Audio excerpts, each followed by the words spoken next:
Good morning, good afternoon, and good night to every single one of you out there watching this video. Welcome to Recent Gaming News. We have plenty to talk about, so let's start.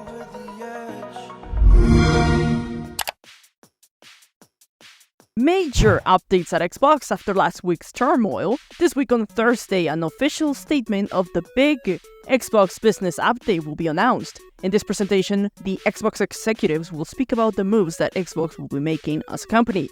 All three, Phil Spencer, Sarah Bond, and Matt Booty, execs, will be present. The presentation will take place on a special edition of the official Xbox podcast this Thursday at 3 p.m. Eastern. Part of the speculation surrounding this business update is the multi-platform jump for the company. While last week many games were mentioned to make that move into other platforms, officially only 3 games will be making that jump. Hi-Fi Rush and Pentiment are the first 2 games that will be arriving on Switch and PS5. Sea of Thieves will follow soon after. These 3 will become the first of probably a wave of games that will go to other platforms. It looks like Xbox will be adjusting to a business plan similar to how PlayStation works with PC, as their games arrive on that platform a year later or so after release.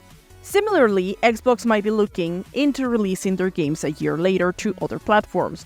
While Xbox fans might not be happy about this, the company is looking forward to it since this will increase the revenue in sales of games, especially knowing that those games already have a good reputation in review scores. Hi-Fi Rush, it's a clear example.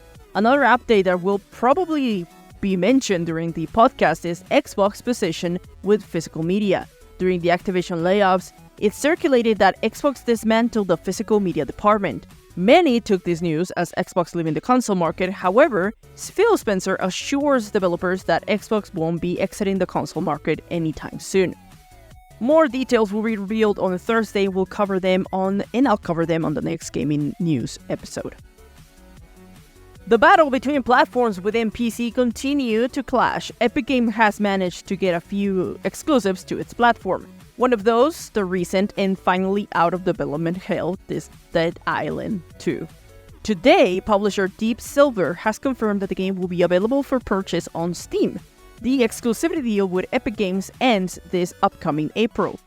Dead Island 2 will be releasing on Steam on April 22nd of 2024. Last week, I covered the disaster release of Helldivers 2. Since then, the development studio has made strides and promises to fix the game and make the experience even greater for players. Last week, Helldivers 2 released on February 8th. And even with the conditions it released, the game broke records for concurrent players on Steam, making it one of the biggest releases for a PlayStation game on PC. According to Steam DB, the game's peak concurrent player count is currently almost 200,000, the biggest one, even above the release of God of War, which peaked at 73,000. Those numbers could potentially increase thanks to word of mouth, especially if the devs continue to work on the game and fix the main problems of server connection crashes in their handling of microtransactions. So far, the input of the developers has been positive. As of today, the game received the first update that seeks to patch for PC players' server capacity, login access, and progression, as well as mission rewards. I still have this game on my wishlist. Maybe on the upcoming weeks, I'll try it. Players say it is a blast. Now, the creators of Ori and the Blind Forest announced last year during the Game Awards their new project. No Rest for the Wicked is a visceral precision action RPG set to release on the first quarter of 2024. However, Take-Two has delayed their release of the early access to the second quarter of the year, and adding, "We will move something if we feel like we just want to give it a little more polish, so it can be the best bet it can be and be an even more amazing experience for consumers."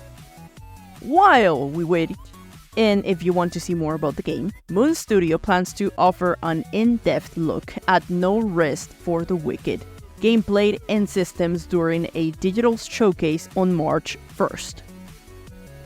But that's all for this episode. What are your thoughts on this gaming news? Let me know in the comment section. I'm the Honey Badger, and I love to talk about everything gaming from news to games. If you liked the video, remember to leave a like and share. It really helps. Don't forget to subscribe. See you in the next video. Keep on gaming.